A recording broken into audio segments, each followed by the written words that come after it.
Hello friends, welcome to Karmyog IAS Institute. Today we will discuss one of the most important topic, and that is Conference of Parties.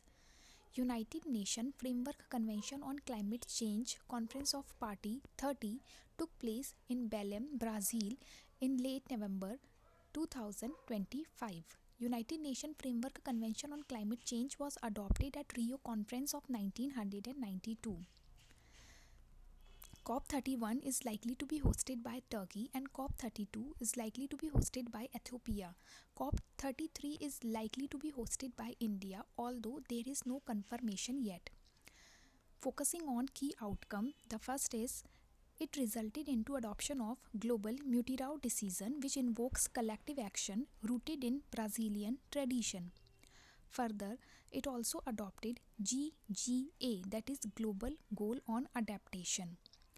It also resulted in Baku to Belém roadmap. Parties reaffirmed the new collective quantified goal on climate finance. It is to be noted that new collective quantified goal was adopted at COP29, which took place in Baku, Azerbaijan, and which aims to mobilize at least $300 billion annually for developing countries by 2035. So what is Baku to Belém roadmap? First of all, it was proposed by Brazil and it aims to outline pathways to scale climate finance by focusing on multilateral development bank financing, by having greater private sector mobilization, and by improving alignment of global financial flows. Concerning trade measures, COP30 highlighted that there are increasing concern among developing countries over measures like carbon border adjustment mechanism. These measures are considered as unilateral and it is proposed by European Union. It is noted that these carbon border adjustment mechanism shifts compliance cost burden to non-European Union exporter countries, and therefore it increases the cost burden of developing and least developed countries who are in the dire need of finances. Concerning fossil fuels, the text finalized avoided any reference to a fossil fuel phase-out framework. It is to be noted that fossil fuels are largely responsible for worsening climate change. Countries mainly from European Union explicitly demands clear phase-out pathways.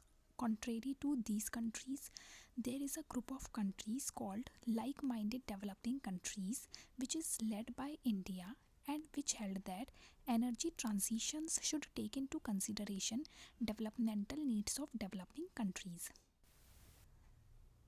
Now, concerning biodiversity, Tropical Forests Forever facility was launched, which aims to mobilize $125 billion and it continues to remain outside the framework of United Nations Framework Convention on Climate Change. It is important to note that USA did not participate following its exit from Paris Agreement. Now there are the certain challenges which are: first, international finance commitments, they remained highly skewed towards mitigation and not towards adaptation. Second, there is difficulty in accessing funds, for example Green Climate Fund, particularly due to complex accreditation process. The third is trust deficit between Global North and Global South. Thank you. This is all for today. If you like this video, please like, share and subscribe to our YouTube channel.